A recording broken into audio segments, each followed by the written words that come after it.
that girl Henny. Y'all gotta go to her channel. The girl Henny, do you know who she is? She a blogger or something? Yeah. Yeah. Just like, where this lady come from?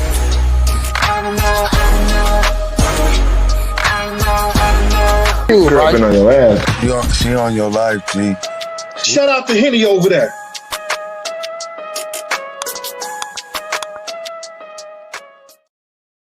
What's poppin', everybody? Welcome back to the bar.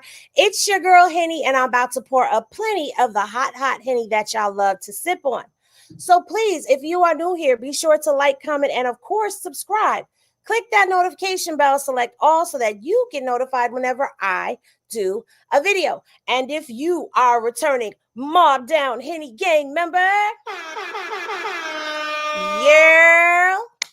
Now let's get into this content.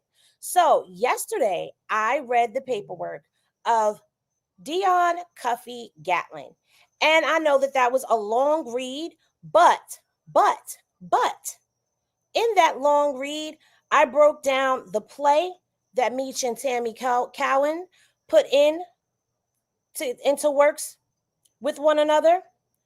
And I broke down what the paperwork had to say. Well, tonight, I have the interviews that I did with Cuffy. Now, Cuffy is still incarcerated in a federal facility, so these phone calls had to be recorded. Unfortunately, I do not have a video of he and I sitting and talking. These are phone conversations, and so because they are phone conversations, I did want to come and bring this to you guys live. So you are getting the first exclusive interview that Cuffy has done since Big Meech has been released. And in case you need a reminder of what we are talking about or what the case was, Tammy Cowin was the bottom chick, and I call her a bottom chick because bottom chicks, they go all out for their dude. Okay, they go all out. They get, they get sent out on missions.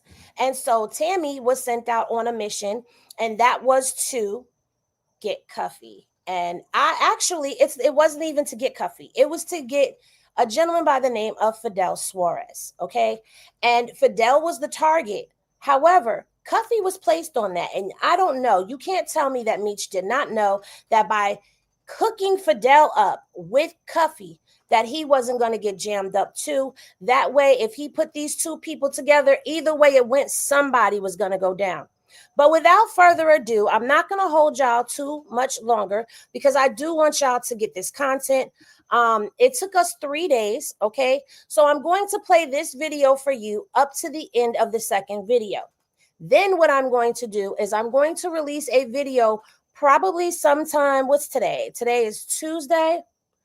Sometime Thursday with the bonus footage from the first time that I interviewed him. Now, I do have to let y'all know that we did have a glitch the first night. So it was just random questions that I asked him, and I have them recorded.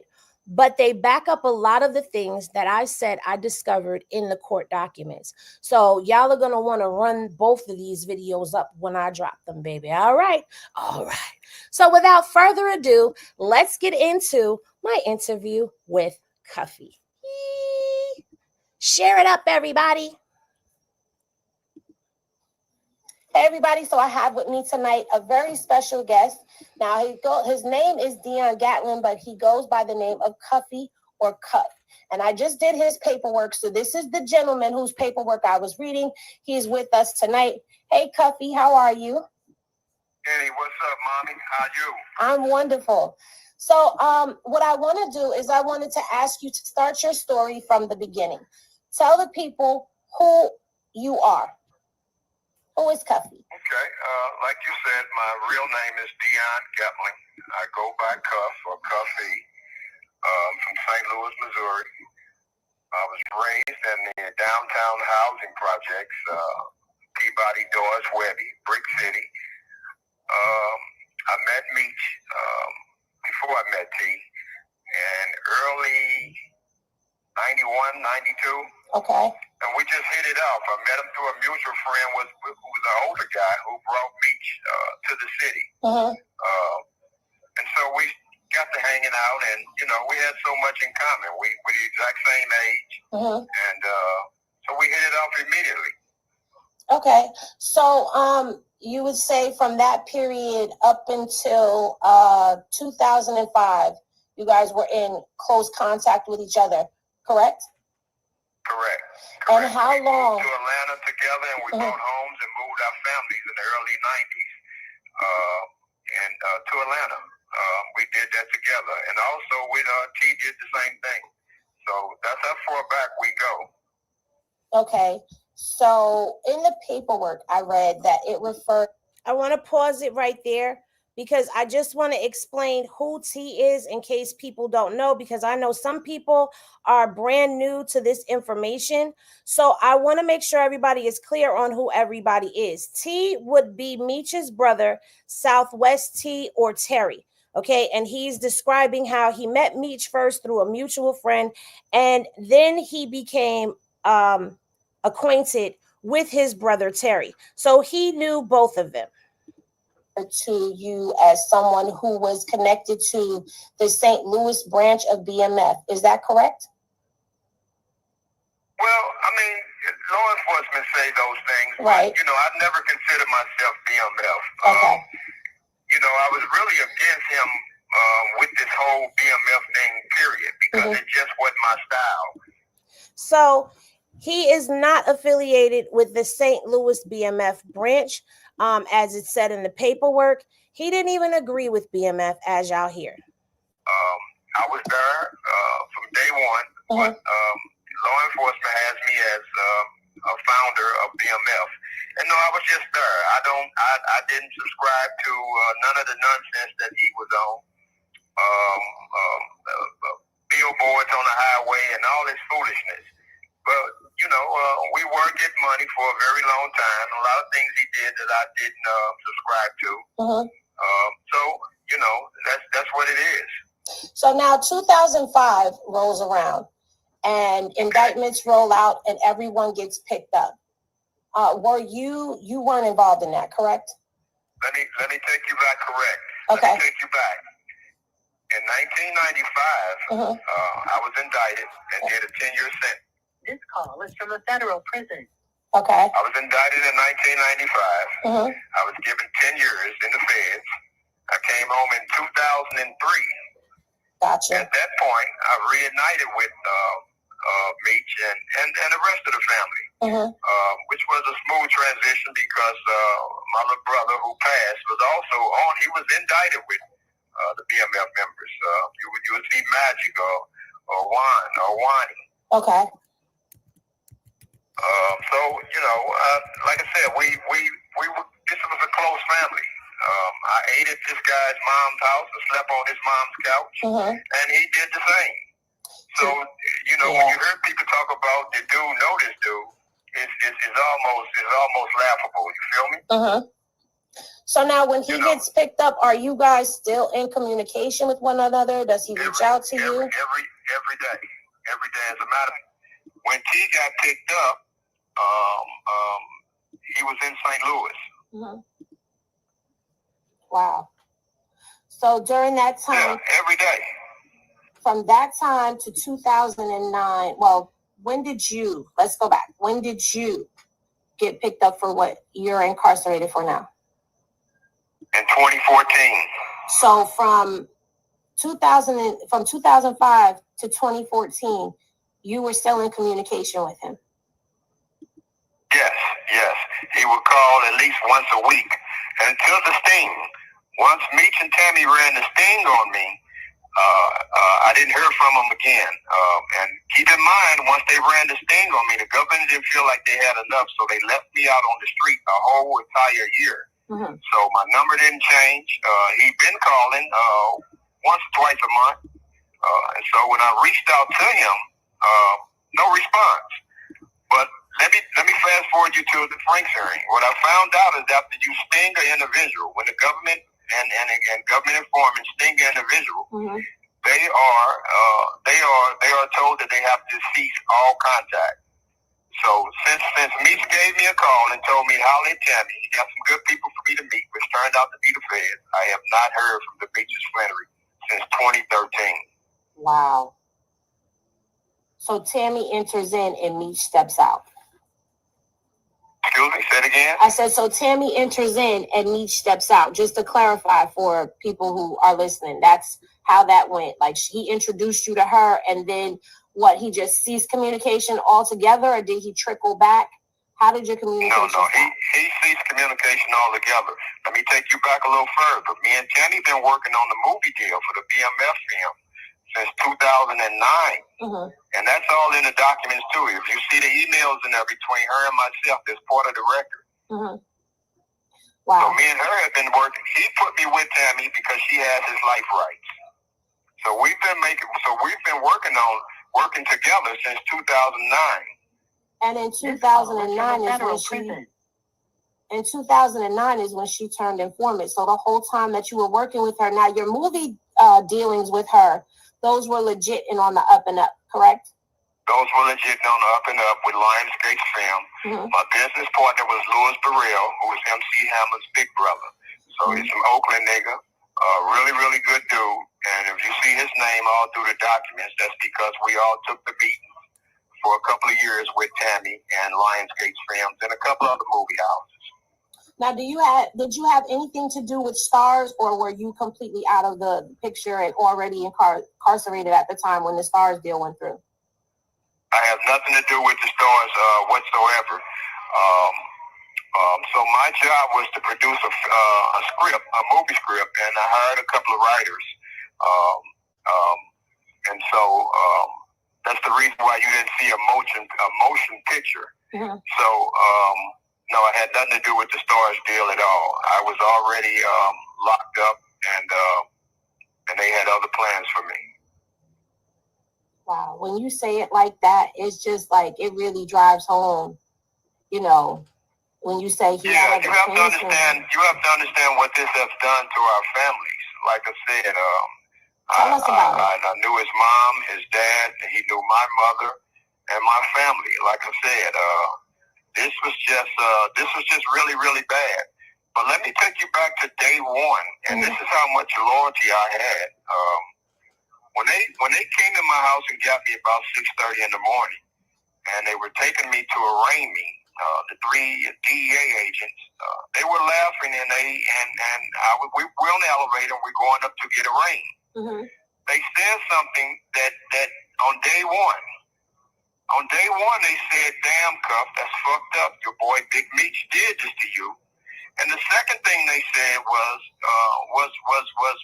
Jeezy really in the streets? Was he really about that fucking life? And of course, I don't talk to law enforcement.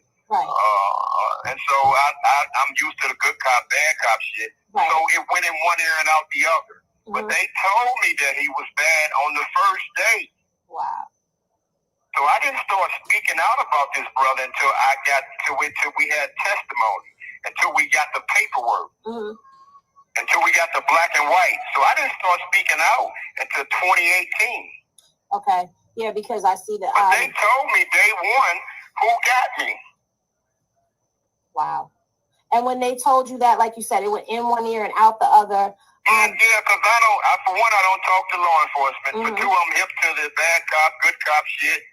And, so it went in one ear and out the other. I never even thought about it until the Franks hearing. And you never when thought. Tammy Cowin testified that I became a government informant to give Demetrius Flannery a time cut. And you never would have thought that Meech would ever do that. I never would have thought. As a matter of fact, like I said, I had to think back to day one. Mm-hmm. They told me day one who got me. What was that moment like for you, reading the paperwork and seeing that he was so intricately involved? Because reading it, you see the whole plan. This was mind-blowing. You got to understand, I had 2 seasoned attorneys that practiced law for about 35, 40 years apiece. Mm-hmm. And they were telling me, you got to remember, this dragged on for 5, 6 years. I sat in the county jail. So they were telling me, for years, this looks like Mr. Flannery is behind it. Mm-hmm. And I would cuss him out and tell him, you don't know what the fuck you talking about, and whoop-de-whoop-de-whoop. And of course, they didn't have it in black and white then, and we didn't have the testimony until 2018. But here was these seasoned attorneys telling me, Cuff, I know you don't want to hear this, but this looks like Mr. Flannery is behind this stuff. You know, it's not just you. I know a lot of people didn't want to believe that he was behind this stuff. And now that it's being exposed and brought to the internet in such a massive way, I know that there are people that, you know, are in Detroit that are really upset about all of this because they were really trying to give him a chance to clear his name. But there's no clearing it when you read it in black and white. And like I said, once you read it, you see the whole plot. Now, let me ask you, you said you hadn't spoken to him at all. So when Tammy gives you that call, you know, y'all were working on a movie deal still around the time that this thing happened? On the movie deal. So when she still working on the movie deal, but from the time she put me with a federal agent, I didn't get a call from her or Meech again. And I found out why. Procedurally, with the DEA, you are forbidden from ever talking to the target again. So now when she called you and introduced you to Fidel Suarez, how did that go? Because that was out the blue, correct? Yeah, that wasn't really out the blue. You got to understand that Fidel Suarez, she was just passing along his number. Fidel Suarez was the initial target. Fidel Suarez didn't do anything wrong but befriend Meech. Fidel Suarez beat the federal government in trial in Detroit. And that's where he met Meech at. So unbeknownst to Fidel, he's just trying to help Meech. Unbeknownst to him, he was the target. But when the government found out that Tammy was talking to Cuff on a regular, they turned their attention and sting toward me. Am I correct? Yeah. Well, actually, what she was doing,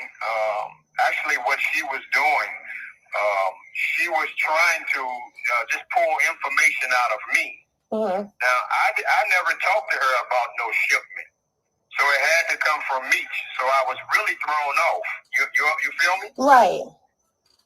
So me and her never discussed anything about a shipment.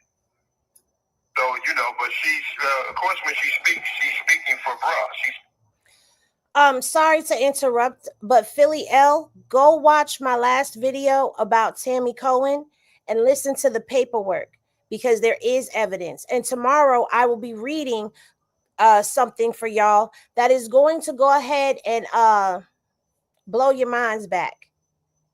Okay, so just stay tuned. Be sure you're subscribed to the channel. Thank you for coming in and watching. But trust me, there is evidence that he did snitch. For Meech. Okay.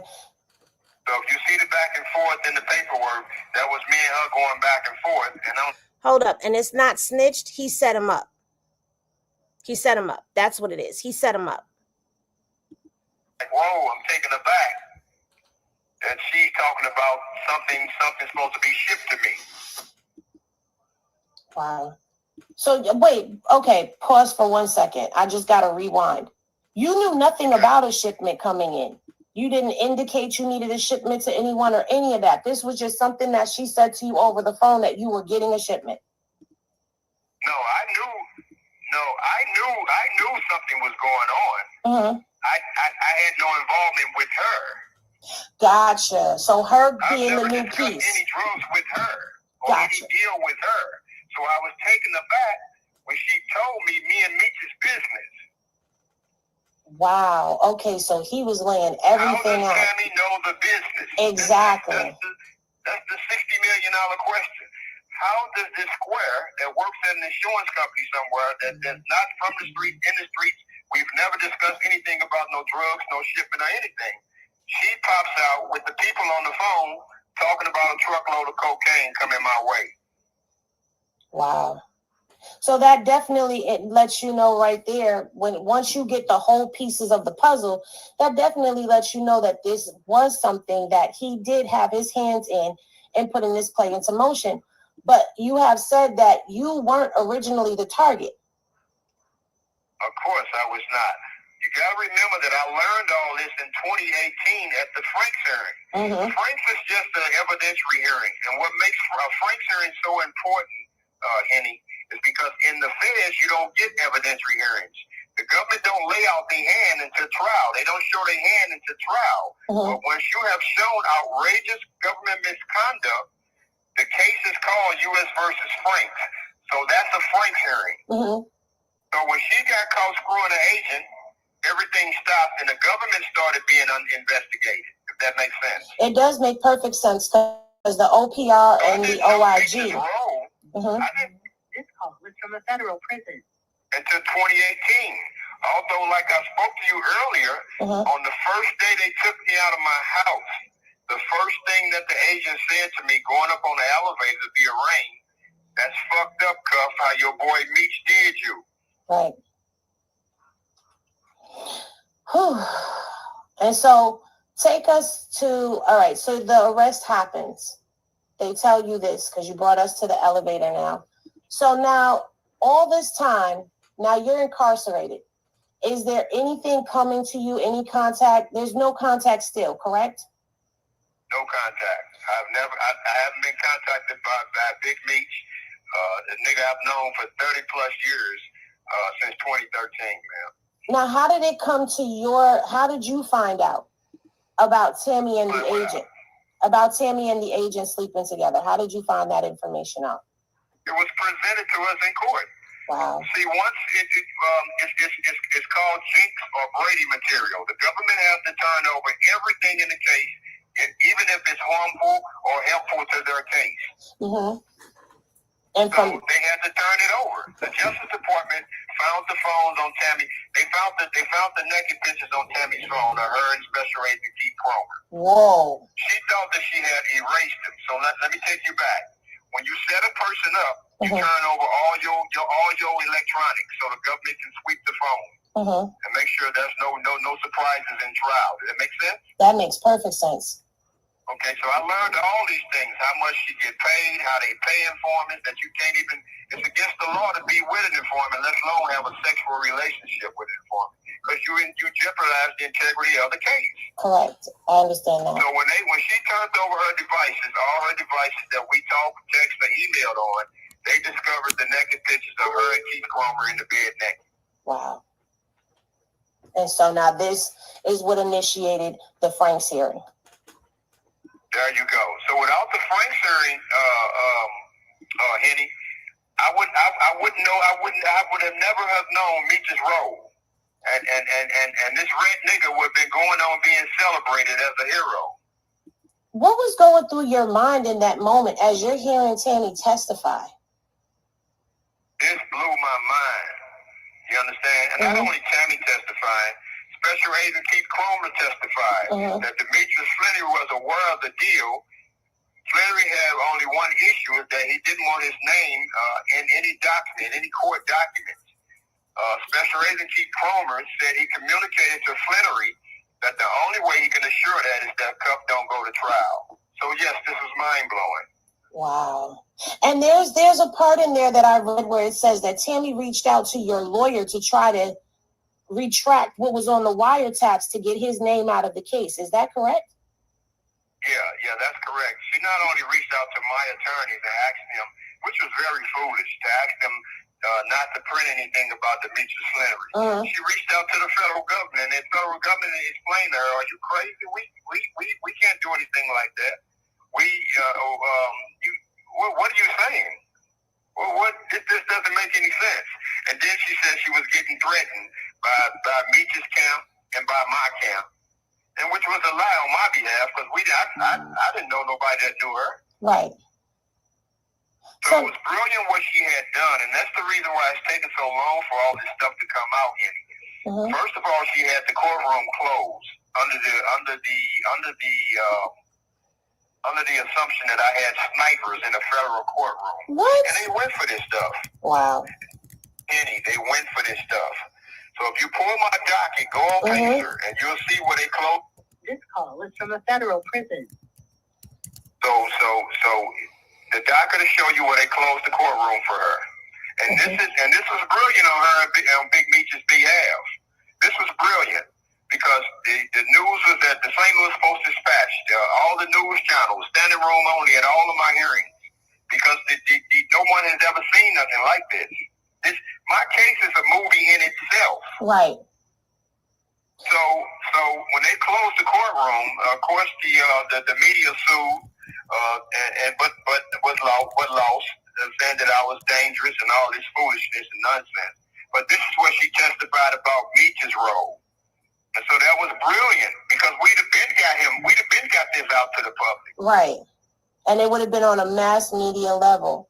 So now there you go. At the Franks hearing, if they were trying to suppress the wiretap information that was on there, and when people get to that point in the case, they question, like I read some of your court docs yesterday, and some of the questions I was getting, and I didn't really want to answer them. I wanted them to hear you tell it in your voice. They're saying, well, if the wiretaps were no good, then how did he still end up getting sentenced? So can you explain that whole thing? I know you've already told me, but can you explain for the people? Let me explain to you. Let me explain that to you. Okay. My team was trying to suppress the wiretaps. Mm-hmm. In any criminal case, the defendant does not want the wiretaps. The government wants the wiretaps. We were saying that the wiretaps wasn't any good because your informant lied and slept with an agent. Right. So her integrity and her credibility, and the agent's integrity and credibility was no good. So no, that was we. That was my team. That was me trying to suppress the wiretaps. Mm-hmm. Meaning throw the wiretaps out. We wanted the wiretaps out, Tammy, because without the wiretaps, they don't have me talking about any drugs, and you don't have a case. That makes sense? That makes perfect sense. Yeah. So that will help your audience.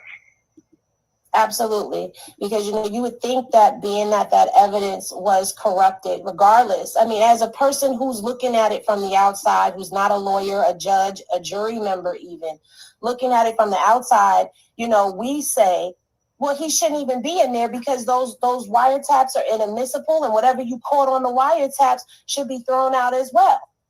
So that's a lot of us are feeling that way. But you have to understand, with black and brown men in this system, we under nigger laws. Facts. So in any other circumstance, so go online, have your audience to Google Frank's violations. You'll see where officers planted drugs, and you'll see where officers did outrageous things, and those cases were dismissed. Here we have the lead agent sleeping with the informant. It doesn't get any worse. It can't get any worse, and it doesn't get any worse. I told you the media was shocked. Or you go to the St. Louis Post-Dispatch and look up the archives and see what the reporters wrote. No one has ever seen nothing like this. I don't think anybody has ever heard of anything like this in real life, only in the movies. Exactly. So as we were going through this trial, my lawyers were saying to me every day, Mr. Gatling, I know you was working on a BMF movie and a BMF script. You say, but this case is a movie in itself. In itself. So that was me and my team trying to suppress the wiretaps, but we failed. And it's just bias. It's them ignoring the law. I wouldn't say that you guys failed. I would say the system failed because they didn't even take accountability for they didn't even take accountability for the fact that they screwed up. Well, I know that our time is winding down for this phone call. What is it that you want to press upon the people listening? What do you want them to take away? Well, I hear a lot of people, they say, Cuff, this is not going to stop niggas from fucking with Meech.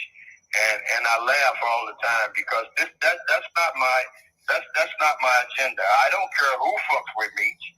I'm not fucking with Meech. Right. Real niggas ain't fucking with Meech. Facts. You feel me? So my agenda, I have a code. You understand? As a made man, I have a code to follow. You know what I mean? I do know. So, I was going to save this part and just post the video, but I don't want y'all to have to wait. This is bonus footage from my first phone call with him where we had a glitch and something happened and we ended up having to try to catch what we could until we were able to get back on the phone. Okay, if you know anything about getting Fed calls, they are timed, so you're not able to stay on as long as you like. So this was done in a series of recorded videos with him on the phone. Now, I want y'all to hear what he had to say, because yesterday when I read the court docs, I did play a piece of this about who the incarcerated individuals were that received deposits into their accounts. And he's also going to tell you who Fidel Suarez is, aside from him being the person that Meech was originally targeting for this case. So it is a little bit repetitive, okay? You're going to hear some things that you might have heard throughout the 2 series of videos, but this gave us some details, and I'm going to give y'all a little bit more commentary after this. You're asking what he said about Meech. You're going to have to rewind it, but basically he was telling how Meech is no good. But now let's listen to this part. About the evidence, I know that the initials DF are in there. I put that together to be Demetrius Flannery, because who else would it be? I did see that there were deposits. Well, I saw that Tammy got paid more than once on the case because she's CS1.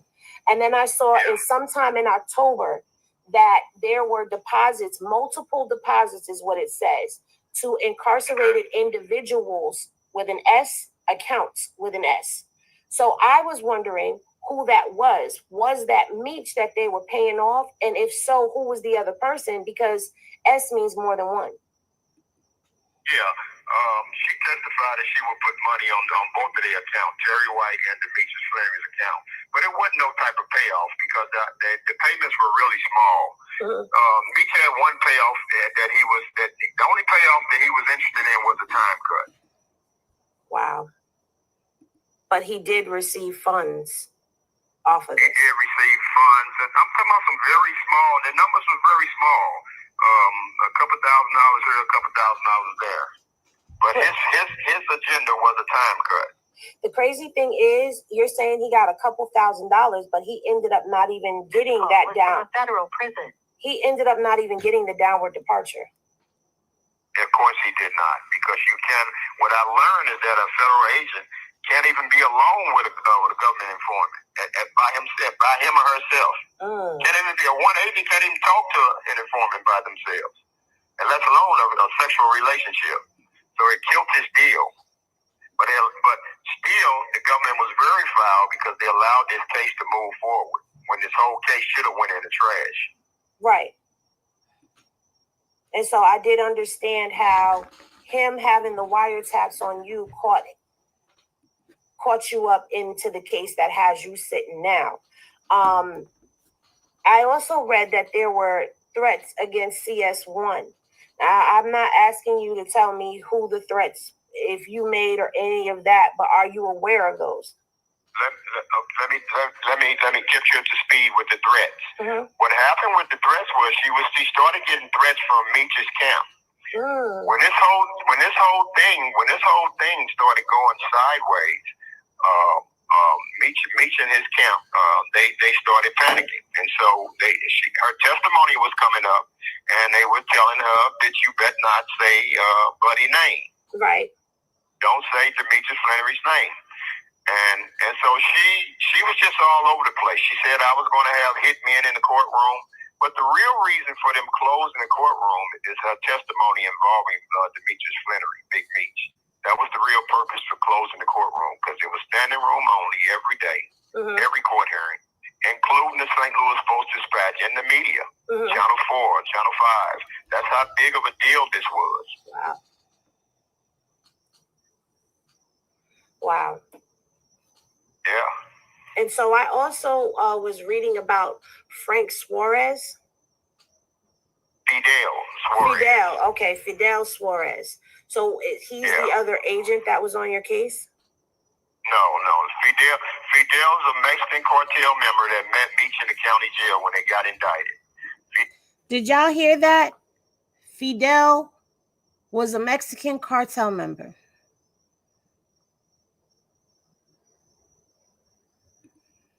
Fidel won out in trial, and Meech befriended him, and so that's how Meech. Actually, Fidel Suarez was Meech's first target. I wasn't the initial target. What? No, I wasn't the initial target. The Mexican was the initial target. He's a cartel member out of California. He beat a large kilo conspiracy in Detroit at a truck stop. Mm-hmm. He met Meech in the county jail. Right. They exchanged numbers, and so Meech was initially trying to set him up. But when the government found out that Tammy was talking to me concerning a movie deal, they focused all their energy toward me and dropped this cartel guy, and it's just foolish. It's just crazy. So basically, he was determined to take anybody down that he could to try to get lesser time for himself. Of course, but he would rather be this Mexican he met in the county jail that don't know nobody, and that was the initial target, Fidel Suarez. That's why he's in the paperwork. Did you ever see this, like any type of behaviors that even would have, like, I'm quite sure you were surprised when you found out that this was him. Was there any sign? Did you ever see any signs that he would be like this with you? No. As a matter of fact, I didn't believe none of this. I didn't believe none of this until we got the testimony in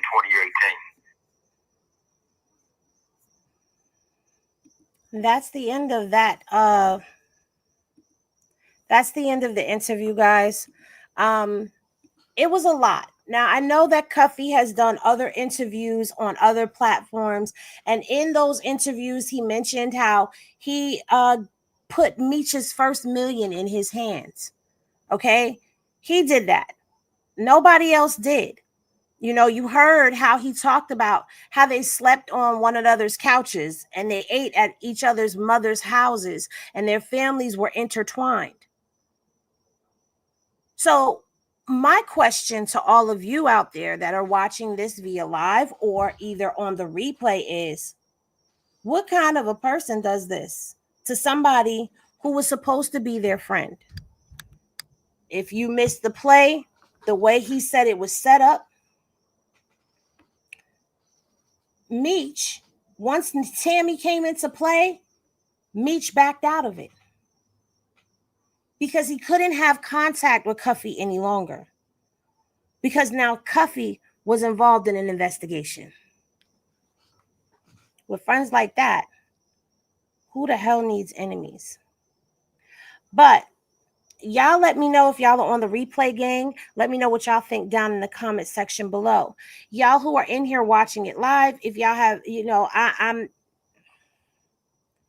sitting here listening to Cuffy tell his story, even after reading the paperwork and reading some of the transcripts and going through the evidentiary hearing paperwork and all of that, to still hear it come out of his mouth in his own words and hear him tell it.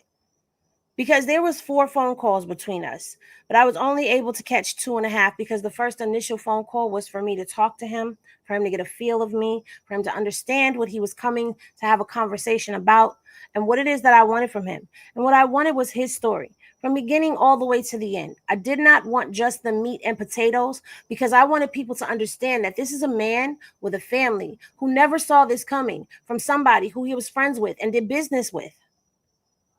Somebody who, even when they were incarcerated, was still reaching out to him. Until suddenly one day that all stopped. And here enters in this new chick that's supposed to be doing business with him legitimately. And then boom, he's thrown into an investigation. And boom, he's going in and he finds out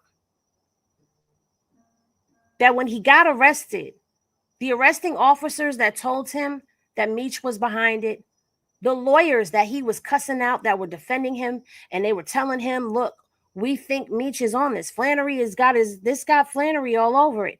And he's cussing them out in defense of his friend, only to sit back and find out that everyone was right. Life changed. If I'm able to get Cuffy on the phone again, which I'm sure I will, I want him to explain to us how that feels, because I want y'all to think about this before we end this video. While Meech may have served whatever amount of time he has served from his sentence, Cuffy still sits behind bars because of the nasty work that he was set up and put into. Think about that. But y'all, thank y'all for tapping in and tuning in for a conversation with Henny. I am very appreciative to all of y'all who have been here, for all of y'all who continue to support the channel as we grow and go deeper into this craft that I love doing. Shout out to the replay gang, because I know y'all gonna run it up, share it up, chop it up, and all of that. But if you don't fuck with me, don't touch my shit. All right, y'all. I'm going to let these comments right here run across the channel, and then I'm going to go ahead and I'm going to end it. All right. I love y'all. Thank y'all for tapping in and tuning in.